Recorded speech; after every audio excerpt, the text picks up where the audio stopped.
Cincinnati's ready for the Big 12. It was time for them.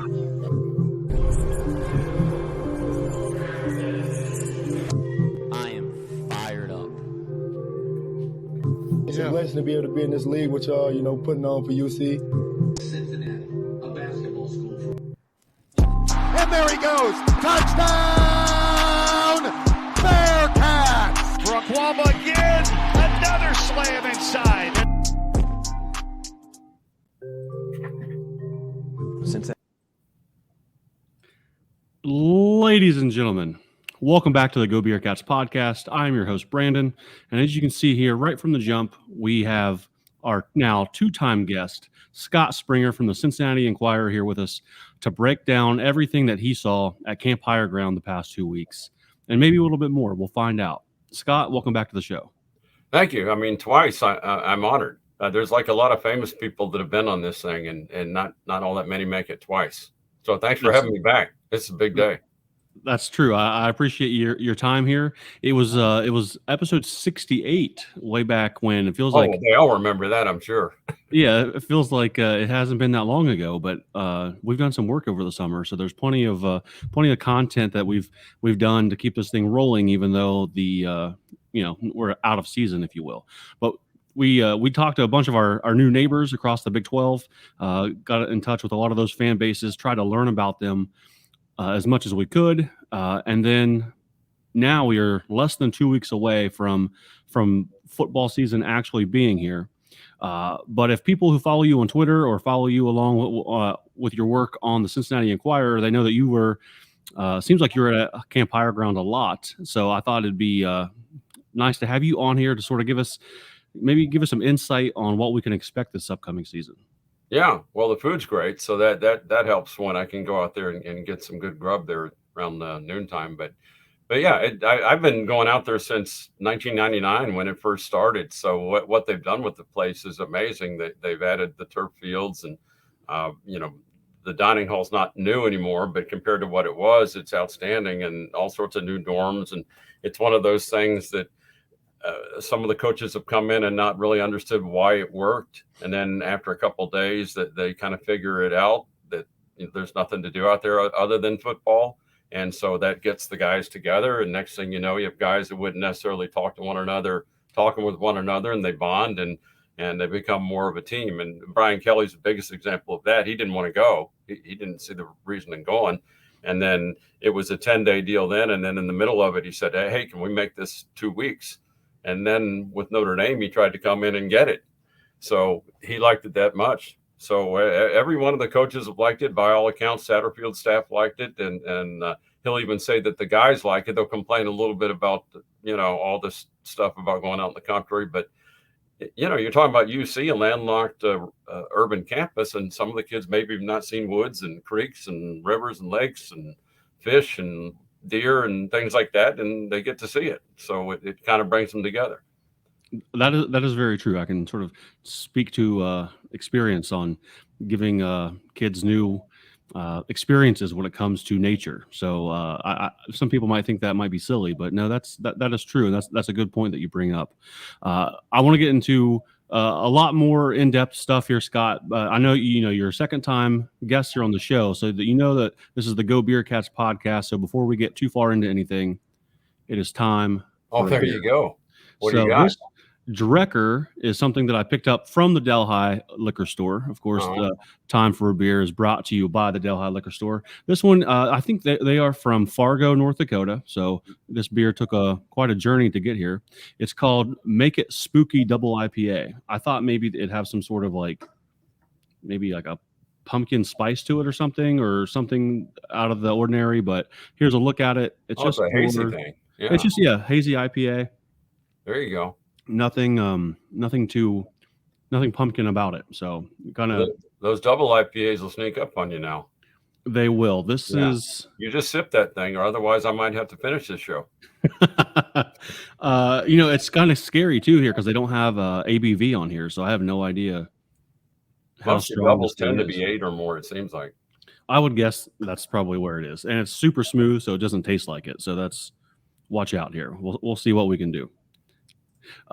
But jumping into higher ground here, you're talking about the team coming together, spending time with nothing but football surrounding them, spending time together, looking to gel, looking to come together. And I don't know if there's a football team in recent memory that would need that more than this team, with all of the transfers and new faces around the program.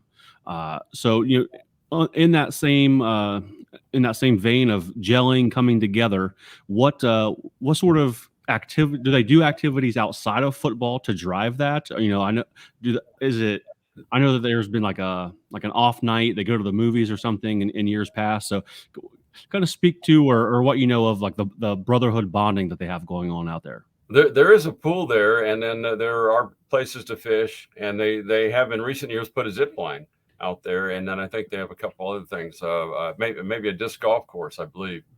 So it's just things you can't see around UC, and it gives them a chance to go out and do that. And then there's a basketball court adjacent to one of the dorms, so they probably have to monitor that a little bit, because I wouldn't want my football guys, going heavy 3-on-3 on the concrete there. But it's mainly that, and then they're by the time you do 3 meals and the practices and video with the coaches, and then they have a big team meeting each night, and that's something unique too, where they I think each night a different coach will get up and just talk about themselves, and they'll have a player get up, and everyone kind of gives their own little story, and it's not necessarily football related. And that's one of the things I was talking to Chuck Hale, who's run this thing for 25 years, and he's going to be retiring and handing it over to another guy. But he said way back when he liked, watching Rick Mentor just sit and talk with guys about, hey, what are you going to do with your life after football? And some of them haven't considered that, because every kid in college, they think they're going to the league and basketball and football or whatever. And, sometimes you need to get that education and know where you're going. And there's been a fair amount of guys that played football at UC that have done rather well in other areas. But they, when you talk about higher ground, it brings everyone together. All the guys remember higher ground and remember what went on there, and the bonds that were created. And going back to the first year, I mean, I don't know if you ever saw the movie The Junction Boys. That's kind of the way it was. I mean, there's pictures of that field, and it was dry in August, and the grass wasn't growing, and it was mainly dirt and brown, and they were trying to paint lines on it, and it wasn't pleasant. And they weren't sure that the UC would come back, but for the other reasons, they did come back. Then over the years, Bob Goins says, hey, let's put a turf field out here. And then they put another turf field. Right now you have 2 turf fields. One's a little shorter than the other. I think they're going to be putting a new one in to replace the older one, and they're building a new entrance to the place. So as far as I'm aware, UC is going to continue this relationship despite Chuck Hale and his wife retiring from it. But it'll go on. But it's unique. You pull in, and as soon as you come up the hill, you look to the right on the dorm and said, welcome to Big 12 country. They had signage all over the place. TQL was a sponsor this year. So it's a nice retreat. And it is a retreat for churches, for, high schools have used it way back when. Bands used it. UC has several groups that use it. Some of the other colleges around have actually used it. So it's just a unique place for people to go and get away. You're only 30 minutes from campus, but it feels like you're well away from it. Well, so let's start with the defense here, and if you could just talk maybe first about like some people or some players that you noticed that there's the guys that have the hype around them, Dante, Jawan Briggs, even Deshaun Pace. Those are sort of like the brand names that we have on our defense this year. But were there any surprises or younger guys that stood out over the course of the 2 weeks for you? Well, the one that you kind of knew about, but he's not played here, Daniel Greshik, that came from Utah State. He had 8.5 sacks there. So he's a guy that they have him listed as a linebacker, and he's kind of a hybrid guy that's going to go back and forth, but he can sneak in and get some of those sacks, because you got to figure they're going to be double teaming Corleone or Briggs or whatever they can do. And then you have Malik Van, who's 6-year football. He's not too shabby either. He's in there. And then at another linebacker is Jack Dengel that's come on, and you haven't heard a whole bunch of him in recent years. He's a younger guy. his brother was a safety, and then he had some injuries, had to set aside his career. But his father, Nate Dingle, played in the early 90s and was a big offensive lineman. Jack is 6'4" and nearly 240 and a specimen, and they say one of the fastest guys on the team. Now, I've not seen him in a sprint, but I've seen him, going after ball carriers and all that. And so he's kind of stood out. And then defensive backfield, you really have three guys back from last year that played a fair amount. Taj Ward has played 50 college football games. That's a lot. And Sammy Anderson Jr.'s looked really good. Brian Threats. And then the new guy, Jordan Young from Florida, he's made some plays here late. And, he played in the SEC. Talks a good game. Some of those guys, they bring that SEC chatter with them, and that's not a bad thing. I mean, I think I counted 16 or 17 of these players have played in what was a Power 5 conference before. So they've been on big stages. This is nothing new. It's just we don't know a whole lot about them here. It's kind of like basketball's come, where you're kind of reshuffling your team every year, and football might be getting that way if they don't step in and do something. But the way this team is constructed, you have 33 new scholarship players, and they've come from other places one way or another. They're all good players. If they can get them to gel, and that's part of the higher ground thing, maybe they can do all right. It's tough going into a new league. This is not an easy league here. So you've got a lot of unknowns going into a new league. I think we'll know more. To me, the pit game is going to tell us more than anything. You would assume you get through the Eastern Kentucky game, but you can't take any of them for granted. And Eastern Kentucky won 7 games last year. So you got to come out to play the first one. And then it's how do they look against Pitt? And then that might determine how things might be going. The schedule is not that bad, but it's still a Big 12 schedule. I mean, it could have been a lot worse. Agree. We avoid Texas, Kansas State, Texas Tech, who's a lot of people are thinking that they'll be towards the top of the conference as well. So and TCU, we don't have them. They're in the national championship game, right? So we kind of avoid the top 4 teams on the schedule or the projected top 4 teams, I should say. So I agree with you there. That's somebody's, I don't know if that was luck or somebody's looking out for us, but I'll take it year one. Oh yeah. When it first came out, I went, wow, this is not half bad. If you can get something together, if I've said it all along, if you can get bowl eligible in this first year, I think that would be quite an accomplishment, and you ought to be satisfied with it. It's just going to take some patience. It's back in the Big East, it took patience to get to where you needed to be in football, and particularly in basketball, which was wiped out by all that stuff. But on the other hand, you saw highly competitive basketball games, and you saw some big name schools coming here for football, and UC was at this point, UC shouldn't be overwhelmed by playing anyone because they've been to the highest stages now. So it used to be when, oh wow, they remember when they knocked off Wisconsin, and I do. I mean, I've got part of that goalpost sitting out there in my room there, but anymore, they need to be over that. It's like you're a Big 12, you're a Power 5, you shouldn't be overwhelmed playing anyone.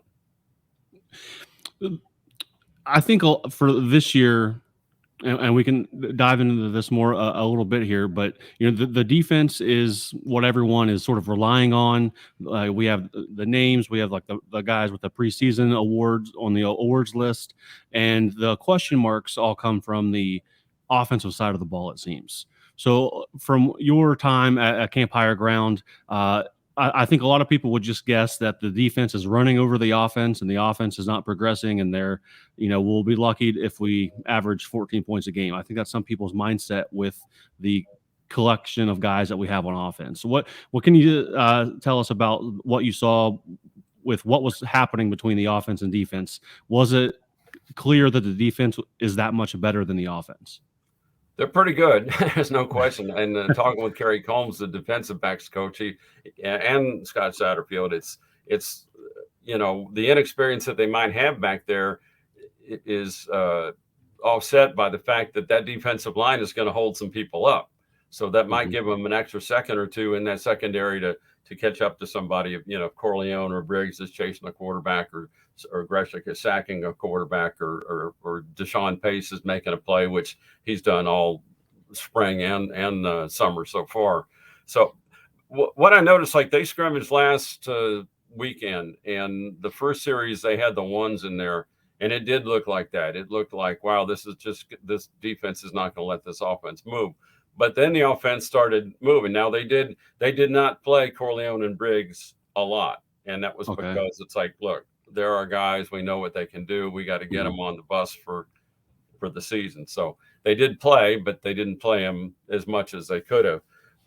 But the offense started moving, and Jones looked pretty good. And I think the receivers might be the second most exciting thing about the team that I can see next to the defensive line.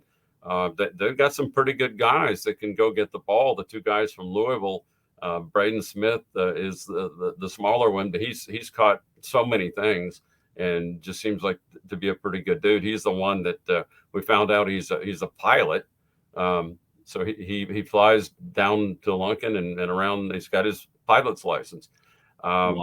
D. Wiggins is longer, deep threat there, but both had experience in the Louisville offense. And then Xavier Henderson from Florida, who was their top receiver last year, I think 38 receptions, and then previously played with Emory Jones there. So those two have a chemistry. And then Evan Prater's actually looked pretty good given the chance. There's a lot he needs to learn about being a receiver yet. Donovan Ollie out of Washington State. There's so many there that they could interchange. The freshman Barry Parker and Aaron Turner. That's the one I was trying to think of. He came from Connecticut, and I believe he has like 90 career catches from Connecticut. So there are a lot of guys that have caught a lot of college footballs. Just haven't done it here. The only one you know of here from last year's team was Chris Scott, but I'm looking at what UC lost. Okay, you lost Tucker and Tyler Scott to the NFL. Then you had two guys that transferred. You might miss Will Pauling. He's at Wisconsin now. And Quincy Burrows, I think, was another one. But if I line up everyone here and with their college stats compared to what was lost, I don't know that this one is not better, at least looking at practice and on paper. Now we need to see, okay, game time, what happens? I'm surprised to hear you say that, but I'm also excited to hear you say that as well, because wide receiver, the wide receiver room was a huge question, especially once people started announcing for the draft and transferring out and what have you.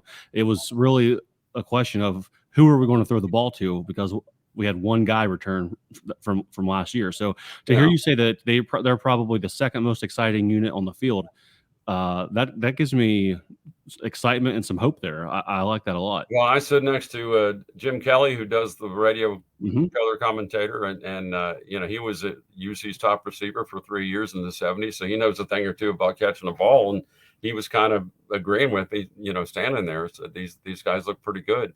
So if they can get them the ball, you got to have some blocking, you got to get the pass there and all that. But for the most part, that's what you're seeing. And then I think the whole key to this offense is the balance, because for 4 straight years at Louisville, they ran for 200, passed for 200. So they try to catch you, off guard and try to get the run game going. And then if you're biting on that, they hit you long.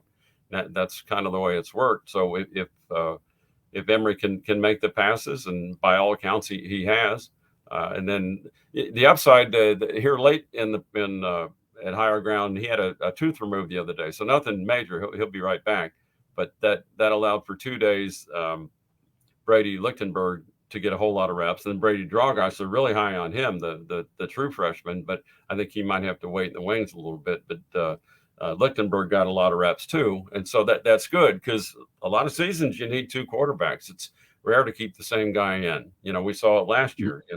Bryant went down and Evan had to finish up. So and there's a 2024 Samaje Jones coming in that they're really high on too for next season. So you've got a lot of things going on there. And that's another thing too to be optimistic about if you're a UC fan. And I don't know how the season's going to go. But if you get frustrated, know that they're in the Big 12, that they're getting better recruits than they ever have because they're in the Big 12. So things can only go up.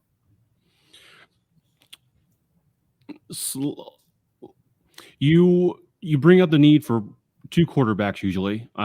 Last season, I mean, there's plenty of examples going back the last 10 years where we needed two quarterbacks for whatever reason. So a lot of questions around whether this offense is going to be effective or not is Emory Jones playing well. You know, he was phenomenal recruit coming out of high school, played 3 years at Florida, last year at Arizona State, and now he's here. So under Satterfield's system, what do you think of Emory Jones now? I know you and I were both at the UC spring game. There was a lot of talk about him not looking great in the practices leading up to that.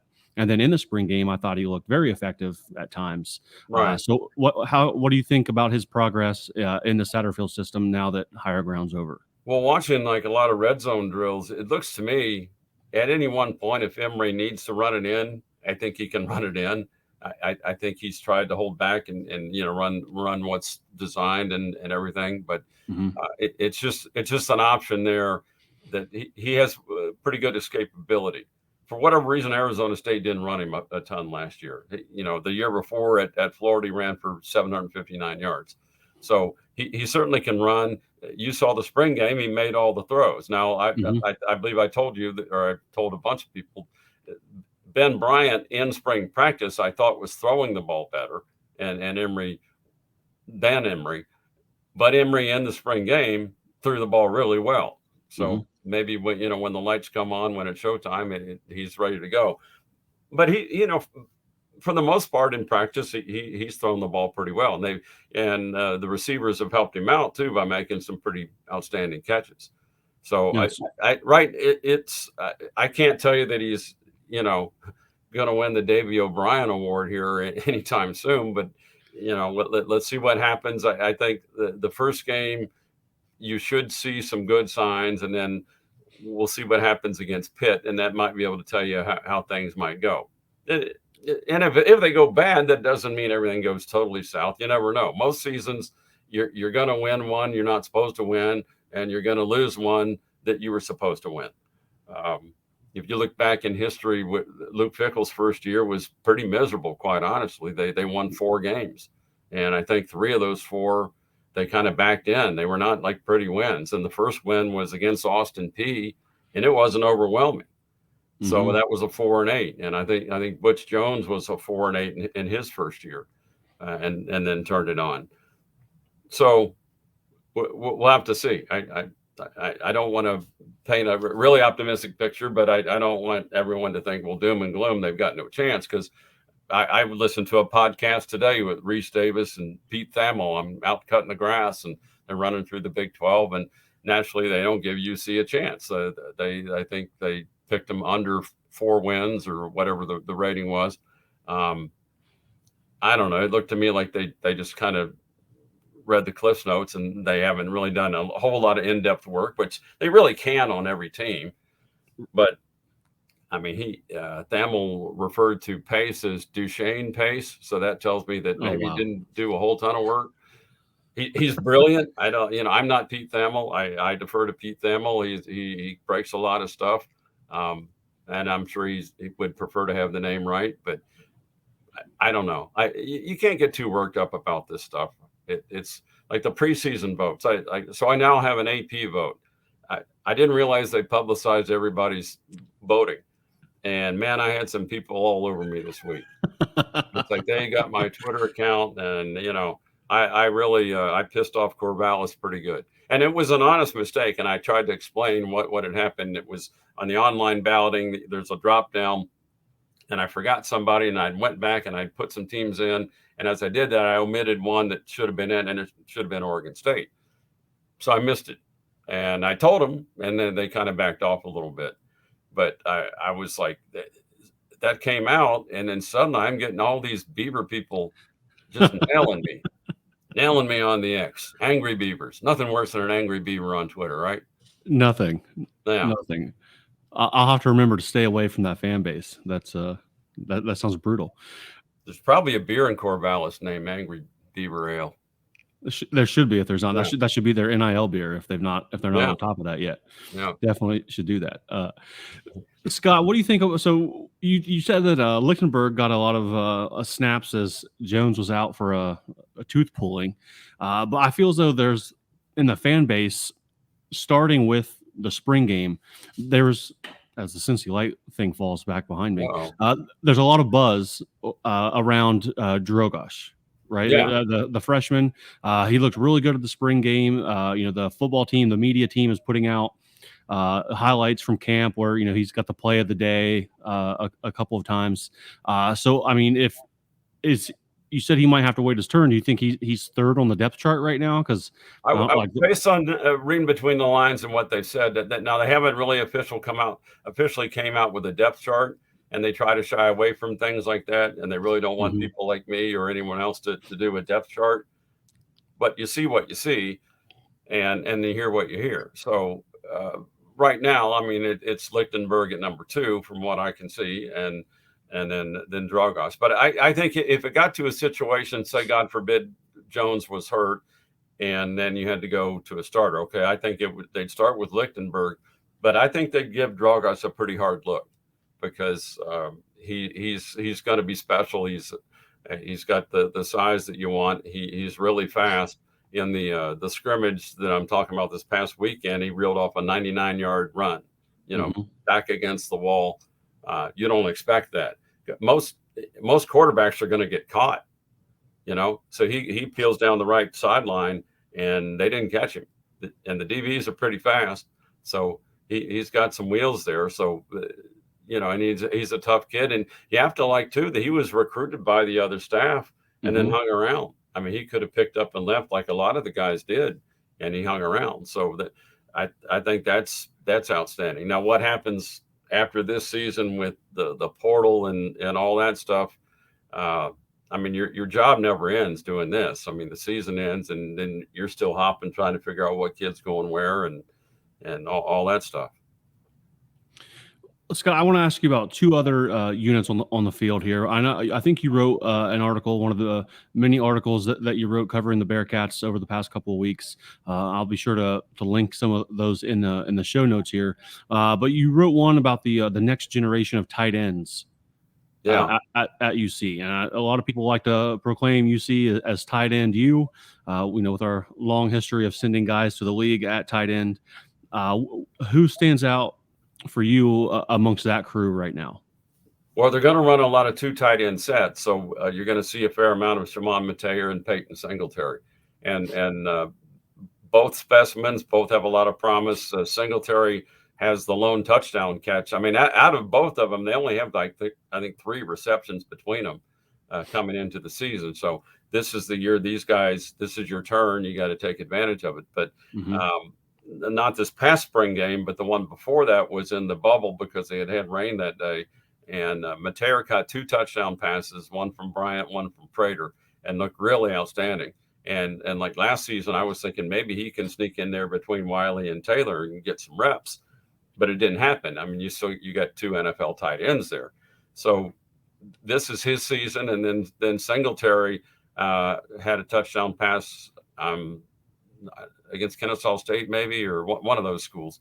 Both of them played in the bowl game, but you kind of want to write that one off and forget about it because so many kids opted out of it, and sadly fans aren't allowed to opt out. But I don't know. It was very underwhelming. But you have to go through it with them. I wish they'd do something with bowl games to where the kids can.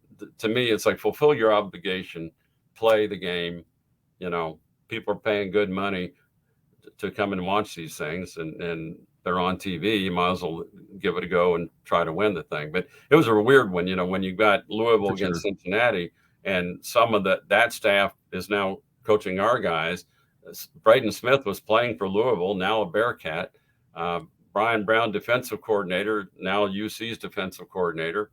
And then some of our guys were tackling them, and now it was kind of a messed up bowl game there. But anyway, definitely weird. Mateer and Singletary, and then behind them there's Jesse Meyer, Barrick Falk, Michael McCalmont, and I don't know if I'm missing somebody in there in that group. But those are the top 2, bar none. I mean, it's Mateer and Singletary right now, barring any injury. That's what you'll see. But they're two different guys. Singletary came in to UC at like 208 and is now up to 240 thereabout. Mateer was at 260 coming in out of high school, played defensive line and tight end, and they've trimmed him down to like 248.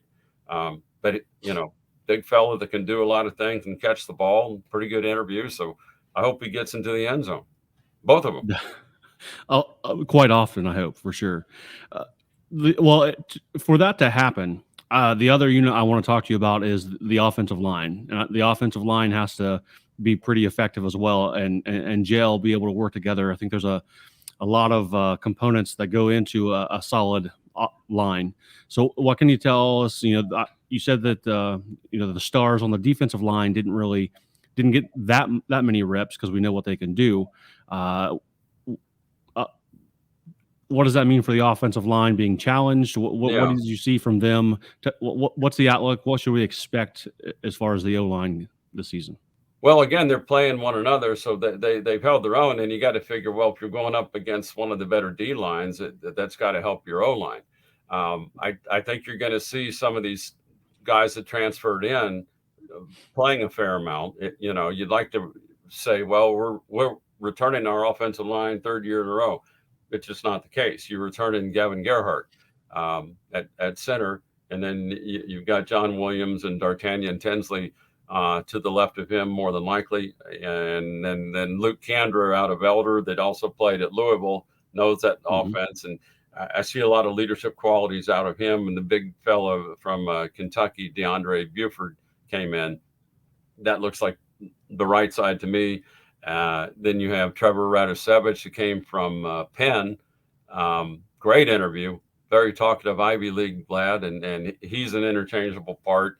So you've got some guys in there, but it's not the ideal situation. But I've not seen anything that's told me they're not any good. Philip Wilder was another transfer, Southeast Missouri State. I don't know who I'm leaving out here now, but yeah, big Cam Jones, he's in the mix too. There's a lot of guys. I think they're looking to have like seven, 8 guys that they can rotate in and out. I don't know if I got to 7 guys or not, but that's basically it. Of course, Cam Jones, he's got that wrestling career going. If football doesn't work out, he's a WWE NIL dude. So, and he fits the part, man. He's an outdoorsman and 6'8", 300 and something pounds, fishes, hunts, all that type thing. And he came here as a quarterback. So that's crazy. Yeah, it's crazy. It's a great story, but yeah. Let me ask you about a offensive lineman here, and what I think is a weird and unique situation. Where does the progression or where does Landon Fickle fit in all of this? Well, right now he's injured, so he fits okay on a bicycle. Okay. Right now, I don't know. I think it's to be determined. I don't even know the specifics of his injury, but he's not been in action currently. So I know it's a little odd that his dad takes off for Wisconsin and he stays here. Yeah. But that's the way it is right now. He's just not been able to play, and he was injured. I don't know if he had surgery or what, but he's not clear. When you see a guy with an orange jersey, they're off limits for the time being. So he's there. He's walking. He's fine. I don't know the specific injury, but he's just not able to play right now. Yeah, along those same lines here, I don't know how often you travel down southbound 75, but around the Lachlan Split, which is a place that I find myself almost every day, if you look up at a billboard, there's a billboard with the face, the image of a certain Wisconsin head coach.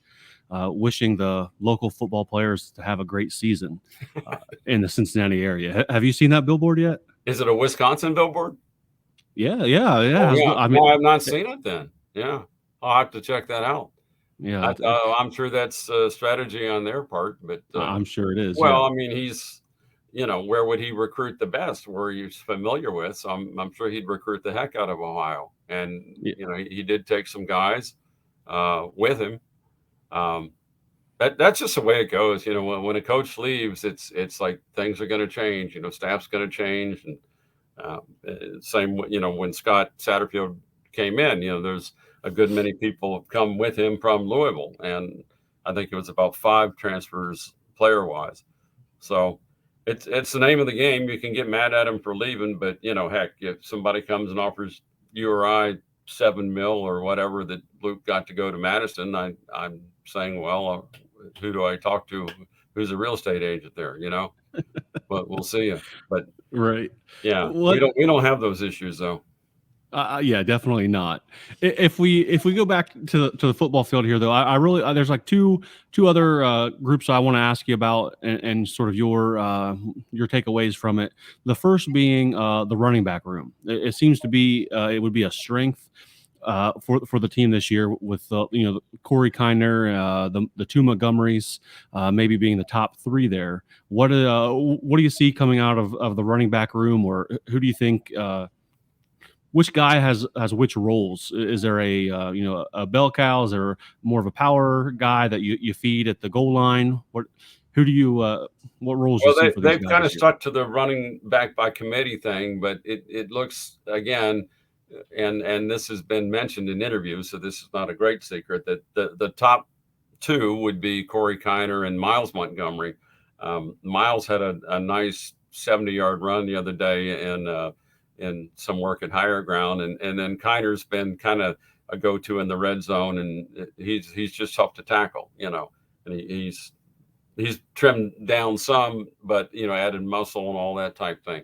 So those 2, obviously Ryan Montgomery still has a ton of experience. He's gained over 700 yards in his career, and then you have Stephen Bird is a specimen, you know, massive tree trunk thighs, and he had a big run the other day.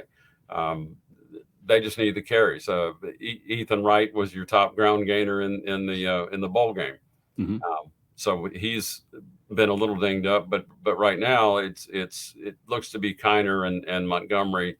Miles Montgomery you didn't see a whole ton of last year. I think he gained 120 yards, but like 104 of that was against Kennesaw State, and that was only he broke a big run, and that was kind of it. And then Corey was over, around 350 yards, and I think he had 100-yard game or something in that range. I think they would like to see somebody, pull away from the crowd, but right now you haven't seen that. And what you got used to with like Jerome Ford, for instance. I mean, Jerome Ford could break through the line and then had an extra gear, and I don't see that extra gear yet with the other guys. I mean, Miles might be a hair quicker than Corey. Corey adds something, down near the goal line, and I think he's improved with his pass catching, and he's a veteran too. You start to grow up after a while and figure out a way to get in there. So, but they'd be 1-2 in my book right now. Very nice. I'm assuming Mason Fletcher is still a phenomenal punter. Oh, I don't know any other way to say it. I don't know if we need to spend a bunch of time talking about our punting game, because I think Fletcher has that under control. I'm not really worried about that. But what can you tell us about our other kickers, the ones trying to go for extra points or field goals here? What's the special teams look like? Carter Brown will be the kicker. The holder's Bryce Burton, who also is a kicker, but mainly holds, and Caden Pfeiffer, I think, is the long snapper. So yeah, and I mentioned those guys because that's a big operation too. Everyone kind of looks at the kicker, but you need a perfect snap. The guy's got to catch it. It's got to put it down, spin it, all that type thing. So the Bengals learned that week 1 last year. Oh yeah. When the long snapper went out, that made all the difference in that game, and that's why that game was lost. And that's sometimes I worry too. When I don't want to get off on the Bengals, but when they're talking about replacing a punter, well, in the NFL, the punter is pretty much the holder.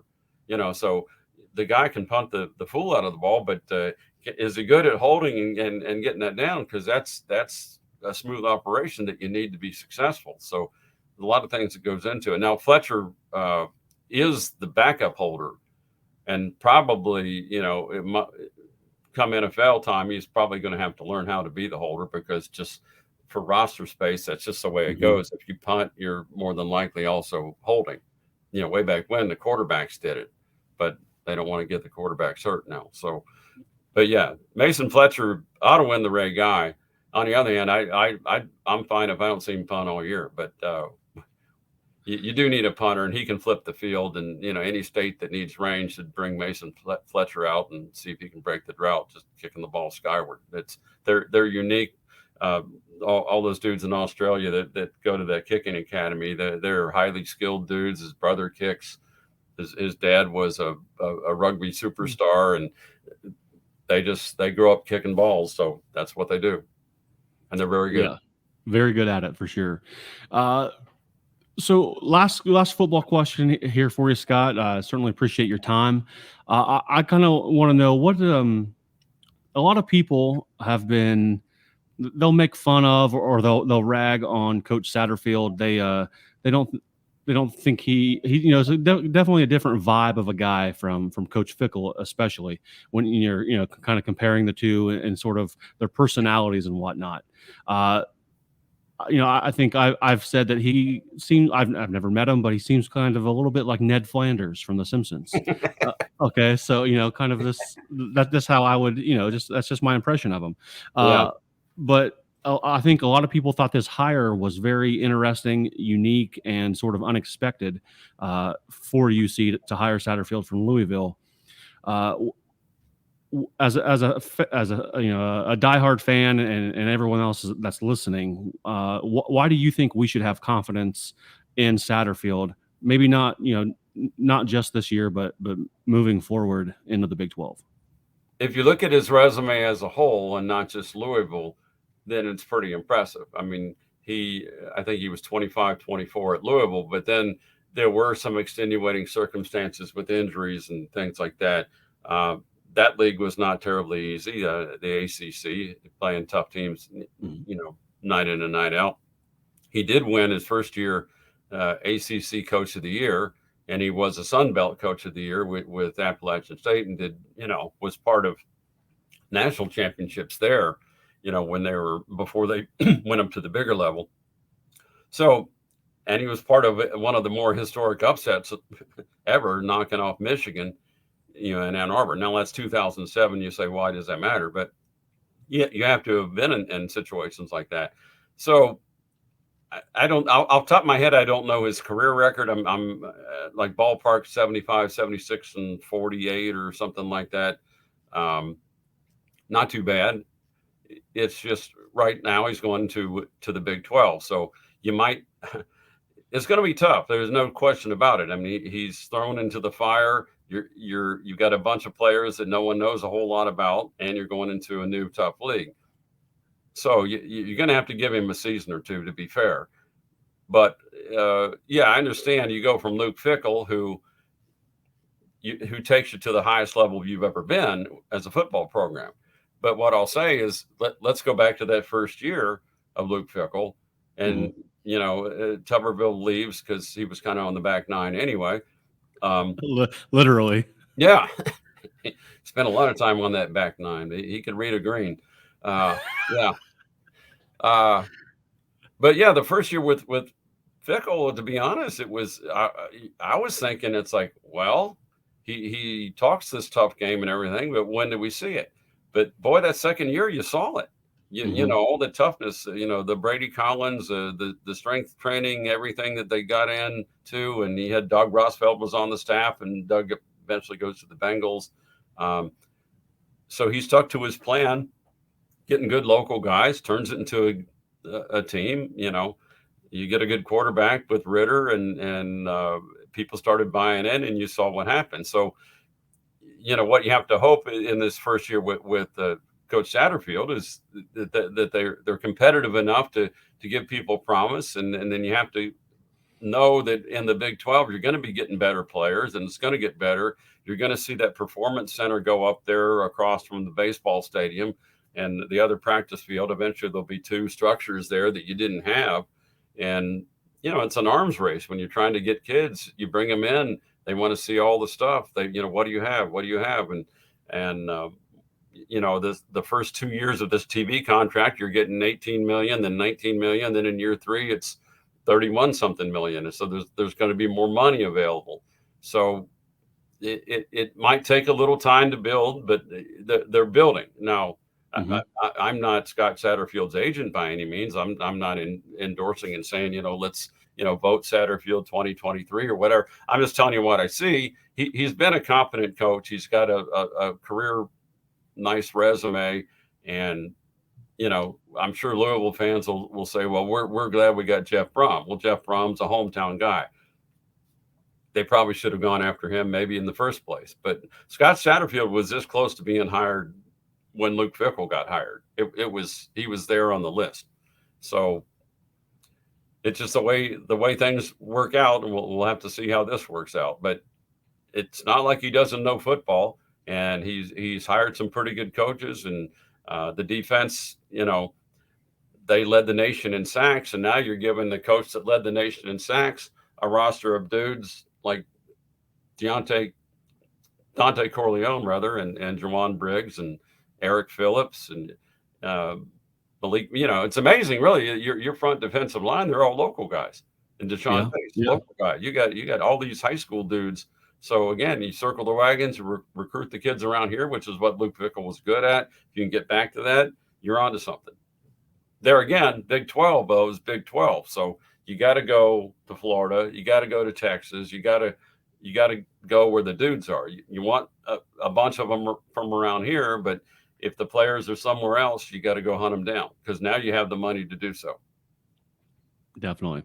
Scott, I certainly appreciate the insight. I know as a guy that spent some time out at higher ground, I thought you'd be the perfect guy to come in here and give us some insight on what was happening out there, as we're less than 2 weeks away from the home opener on September 2nd at historic Nippert Stadium. I know I'm excited for it. On Twitter, I know people can find you at S Springer Sports, and all the articles on Cincinnati.com. Be sure to check those out. Doing great stuff, great coverage for the Bearcats. I know there's a lot of people out there that appreciate that and are always looking for more. So I know with this being the height of the Reds, the Bengals getting started, FC is doing well, a lot of other things to pay attention to. But for the Bearcats diehards, I know we certainly appreciate it. Well, it's a lot of fun. Beats working. Absolutely, man. I appreciate it. I will not hesitate to reach out again and see if we can't get you on here a third time in the upcoming seasons of football or basketball. Get those two big fellas eligible, and you might have something with hoops there too. So we'll see. Yes, big expectations, I think, if we get those waivers for sure. Yeah. All right, Scott, I appreciate your time, man, and I'll reach out to you again soon. You have a good night. All right. Thank you. Thank you.